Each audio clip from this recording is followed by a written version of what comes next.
All right, so I kind of want to have a real conversation about YouTube and about being an online influencer, content creator. I'm not a fan of the word influencer, but it's a word that gets used with branding, brand deals, trying to get extra money, things like that. And in the age of YouTube and how AdSense is, especially after the adpocalypse, a lot of people are looking for alternate ways in order to make a living, and they're looking for alternative ways to not put all their eggs in the YouTube basket, even though YouTube ultimately makes it real difficult for them to do that and still reach their audience. It's a very, very, very tough system, and one that every year gets a little bit tighter, that requires people to reach and branch out. But the problem with that is, though, is that because social media is so unstable in so many ways, we sometimes find ourselves in a position where the rug gets pulled out from underneath us for one form or another, or one reason or another, and then people have breakdowns. Now, that's what this article here is from Daily Mail, saying Instagram stars film sobbing over the prospect of a 9 to 5 job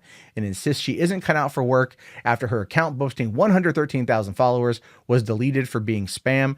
Jessy Taylor, 21, from Tampa, says that she isn't cut out for working for 9 to 5. In a teary YouTube clip, the influencer cries over her Instagram being deleted, says she is worthless and has no skills and won't be able to get a normal job. Jessy's account is thought to have been reported as spam by numerous trolls. The YouTuber accused those reporting her of ruining her life. Now, a lot of people out there who I've seen who are on YouTube talking about this are laughing at the girl because of the video. And the video is very over the top. It feels quite a bit like, when I first tuned in, I thought I was watching a Tana Mojo video, to be honest with you. I thought it was like a story time of like, what the hell am I watching here? But then you watch it and you listen to what this girl says. And listen, I'm going to take the devil's advocate approach here because I feel somebody fucking has to at this point. I get her pain, man. If she's being 100% legitimate, I absolutely positively understand her pain and her suffering. And I say this because I've been doing this as a full-time job for 4 years. I've been running this channel for 7 years. I love what I do. And I'm not stopping, regardless of how hard it gets. It just requires me to think outside the box and move to another line of thinking. And that's fine. We all have to do that. But the thing is this girl lost something that she built up, and people put their lives behind these channels or these Twitter profiles or their Instagram account or their Snapchat account. What people don't realize about social media and working in social media and being a social media influencer is the time dedication. You don't really think about it because the end result looks like it took like no time at all. People think like, oh, all you do is you sit down, you turn on the camera and you talk. Truth of the matter is that's not always the case. There's so much more that you see behind this that you don't see from behind the scenes that ultimately ends up tying into the concept of making this content. The easier something comes across, that's not always the case. In fact, sometimes it's actually the hardest part about it. Now, I'm only talking about that from a YouTube perspective, not even as much as a social media influencer on Instagram. That's not a world I know a great deal about, but I do know that Instagram is cagey as shit, and they're jumpy as hell too, and they will freaking take out a channel regardless, right? I had the Mundane Mad account. That was my account on there. And a couple weeks ago, nuked. It was tied to my Facebook. It had all my info on it. It was me. Somebody reported me for impersonation, and they took my account down. I'm me, but they reported me for impersonation because they created a fake account and took my account down. And I was like, what the hell? So I contacted Instagram. I said, no, this is me. No, this is what needs to be done. They said, okay, great. I said, this person lied about me. This is not who, I am me. And they said, okay, well, send us your driver's license. Send us your information to verify that it's you. I'm like, all right, cool. Send them the information. Nothing. Instagram is terrible at that. Is 100% terrible at that. Now, in this video from Jessy here, she says that she drove 7 hours in order to get verified on Instagram. When you are an Instagram star, if you want to call them a thought, I think looking at her photos thought is a valid explanation for what she does on there. Verification means everything. On YouTube, verification just means you hit 100,000 subscribers and you say, hey, listen, I want to be verified for I am who I am. And then they give you, you provide them with information. If you are a brand, you give them your paperwork. If you are a business, you give them your paperwork. And then they verify you if they approve it. Right. So, I'll give you guys an example, and this is 100% true. Mundane Matt was verified because I'm the only idiot who would ever name myself Mundane Matt. So there's that. And then I decided to change it to just my last name, Jarbo, which is my nickname pretty much everywhere I go. They would not verify it. And I went looking into it, and this is true, a high-end women's fashion line, not created by a woman named Jarbo, but just took my last name and pinned it to that. She ended up having it trademarked. So I can't use my last name in a verification standing because, well, it's trademarked. But Matt Jarbo is not trademarked, and I'm a business. That's my name. And so there we go on that front. Like that is verified now because I provided them with that information. That's how it works. Twitter, they base mostly nowadays on quite frankly, ideology and whether or not you can push a narrative. But then again, if your name's Krasenstein, you're never going to get verified because, well, quite frankly, spamming. But that being said, the verification process for different social media outlets is not the same. And again, a lot of people don't know that. So if you've got 113,000 Instagram followers, that's a prime number. That's a prime number to get some low-end deals that you can then use to pay your bills. Some sponsorship deals might come in. And if you're verified, that only makes it even better because then you've gone through the verification process. These companies know that you are a legitimate person and that you're not some scam. And then that's the thing. Obviously, she never got verified, and it could be because there was spam. It could be because she was simply a thought, and they were like, we don't really want to verify that. But again, I don't quite know how Instagram does it. I was at VidCon last year in their industry section, and I heard people asking Instagram employees about getting verified, and they were like super cagey on it because they don't want to deal with that shit, because they know that to them it's a sign of honor. It's a badge of honor. It means something to be verified on Instagram. They establish it by putting behind a meaning to it. They make it coveted. They make it elite. And that's something that a lot of Instagram social media influencers can make. Now, I mean, again, this even goes with Facebook is very similar. And I've met people recently who have made upwards of $650,000 a year off of just running one Facebook group, but running it effectively. This is the whole area of social media influencing, social media marketing, and being that type of person. This business is fucking massive. It is so massive. And so when you as a person create a profile online and you get it to that amount and people come in and they take it down, right? They take it down. And that's your entire life. You're going to feel a certain way. You're going to feel a certain way. Now, I'll say this before anyone out there comments back and says, oh, but what about what you did? Look, none of the videos I reported went down. I was a dumbass for doing it. I've apologized publicly for doing it. I'm apologizing again for doing it. But there's that. The reason why I'm bringing it up is there was a guy out there who I blocked on Twitter because he's an asshole. And he made all of these videos about me, constantly attacked me for months because he had his entire identity tied into his YouTube channel. It got taken down probably for harassment because the dude was harassing everybody. But he put all of that on me because at that moment, I was a visible face of frustration for what he was going through. You know what I mean? And that is a reality. People feel lost when these things go away. And that's something we do need to take into consideration.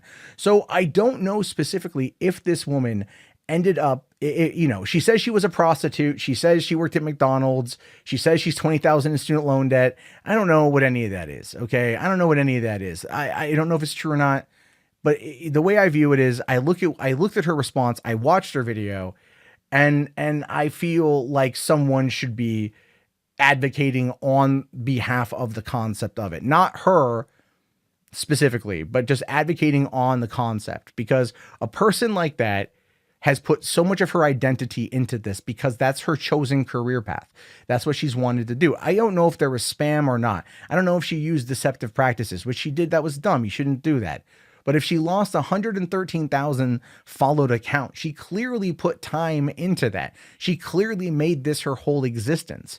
And you got to remember, before the adpocalypse a couple years ago, we couldn't really talk about money. We couldn't really talk about what we were earning. People didn't want to have that discussion. It was considered taboo. Then the adpocalypse happened, everyone lost their shit, and all of a sudden it became a conversation we were allowed to have. This is maybe one of those times where the conversation about how these social media companies operate, what they view as spam and how they respond to trolls and all that kind of thing should be brought up in the general conversation, and something that these companies should ultimately be held to account over. If you are so touchy over these issues, then better define your policies or better enact practices or explain to the people why they went down. That's all I'm trying to say here. Again, that's absolutely all I'm trying to say. This particular woman is in a situation where she feels that everything she had built was gone and she had a breakdown. And the mentality needed for a job like this in any particular field is one that requires you to give it literally all of your life, all of your existence if you do this as a full-time thing, which is why you'll hear people say, oh, I won't do this as a job, it's a hobby, or people say I'm exhausted because I work 7 days a week. If you listen to Sargon talking with Destiny and what's his name? Hassan Piker the last week, he had made a comment. I think Destiny made a comment about the 5-day work week. And Sargon was like, what days do I get off? Right. And it was a real one-off comment that he made, but I picked up on it. I'm like, nope, I get it. Like, I get it, man. I fucking get it. This is you. This, I get it. I completely 100% understand, because there are so many of us that are in that world. What we want to do is we want to have a career where we get to bring you guys entertainment, information, joy, happiness, fun. That's what we want to do here. And so to do that, it requires us to give you so much of who we are, because for one, we're fighting for eyeballs. We're fighting against an algorithm. We're fighting against a system that really does want to get rid of any kind of edgy humor, as we've seen with like Monkey Jones getting bumped out and a lot of other people, which is unfortunate. And that is ultimately where things are at. So people do get stressed, and when they get stressed, they can lose their shit. And here, Jessy Taylor lost her shit. Did she say it in the right way? No, no, but that was her having a legitimate breakdown. And just from a human to human level, who is also a person in this career, man, I absolutely get it. And I don't fault her for her emotions. But this also does remind you that, not every career is going to have a solid, happy ending, and you should have a backup plan. And she clearly didn't. And that was reality slapping her in the face. And hopefully, since she's had time to relax and maybe kind of come down from that, she can plan the next phase, whether it's a comeback or it's going to be something else entirely. And the thing is, people out there always constantly build, things fall down, they try it again. And that's what we should be encouraging. That's how I want to view it. That's how I want to say it. And I know I'm speaking for a lot of people out there, and I know a lot of people are going to dismiss this as just being, get a job. You know what? This is my job. This is my career. I built this, so I'm sticking with it until it's proven to be absolutely otherwise. There's that. And even then, I'm not going to go anywhere. And so many people aren't going to go anywhere because this is what we do. This is what we've chosen to do. It's what we love to do. And that's the thing a lot of people don't realize, is there's a lot of love here, a lot of love for what it is. It's not greed. It's not a power grab. A lot of it's based around love, finding things you enjoy talking about and talking about them. I can talk YouTube all day, 24/7. And it's not just like drama, like, oh my God, did you hear what this person said? When I have conversations about YouTube with people, it is legitimately about the fucking hardcore analytics. It's about the data. It's about the algorithm. It's about what's going on, because that's what I'm interested in. That's me. That's not everyone. And I don't always talk about it from that perspective either. I talk about other things, but I'm always learning. I'm always trying to pay attention, because the last thing I want to see, and this is true, honest to God truth, I don't want to see anyone do that video. People give me shit for crying when I got my silver play button. That video was a proud moment in my life. Something I'd worked years to get my hands on, and emotions came over me. I don't feel bad about that. I don't feel bad about posting that. People giving me shit now for 3 years for it. I don't care. Do it. Have fun. I don't give a shit. Right? But there's always emotion that's tied into things, good or bad. And this was her breakdown moment, and she shared it. She was vulnerable and she shared it. And that is something that I can definitely relate to. And I hope other people out there relate to it as well. We all have our breaking point. We all have our bad moments. We all have our bad days. But we should be trying to build each other up instead of just shitting on each other and tearing each other down. So basically at this point, I look forward to these comments that are going to come out and you know, just talk a lot of shit. But that's, at this point, that's all you guys got.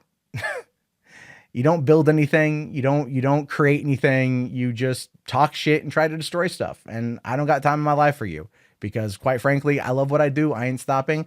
And if this girl, look, I'll just be fair here. And I'll say that if Jessy Taylor is doing anything illicit or illegal or wrong or gaming the system or things like that, I don't support it. I disavow. And then that was a rightful takedown. What I'm talking about here is the emotion associated with her account and her identity tied into that account. That's what I'm talking about. That's the whole thing. And I think we need to have more conversations about this, because so many people out there want to make it a joke. I watched two of my friends who was streaming on this last night and just mocking her the whole time. And I felt really bad for her and for them, because they know the struggles. They know the struggles. They know what it's like. They were complaining about not having 50,000 subs. They were complaining about the work, but then they're bashing on her for doing her thing. Just saying, you know, we're all in this together. We really are. We really, really are. Anyway, I'll talk to you guys later. Have yourself a great day and peace out.